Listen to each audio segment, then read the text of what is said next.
DR কঙ্গোর গোমায় সংঘর্ষে ১৭ জন নিহত হয়েছে, আহত ৩৫০-র বেশি। কঙ্গোর সেনাবাহিনী ও বিদ্রোহী গোষ্ঠী M23-র মধ্যে সংঘর্ষে এই হতাহতের ঘটনা ঘটে। পূর্বাঞ্চলের গোমা শহরে ঢুকে পড়া বিদ্রোহীদের অগ্রযাত্রা রুখতে লড়াই শুরু করেছে কঙ্গোর সামরিক বাহিনী।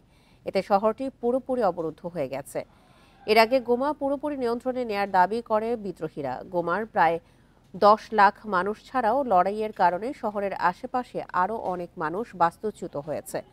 সংঘর্ষের কারণে মানবিক সংকট আরও বাড়ছে বলেও জানান জাতিসংঘের প্রধান ফিলিপ্পো গ্রান্ডি। এদিকে বিদ্রোহীদের আক্রমণের বিরুদ্ধে ব্যবস্থা নেওয়ার দাবিতে রাজধানী কিনশাসায় যুক্তরাষ্ট্র, ফ্রান্স ও রুয়ান্ডা সহ বেশ কয়েকটি দূতাবাসে হামলা চালিয়েছে বিক্ষোভকারী।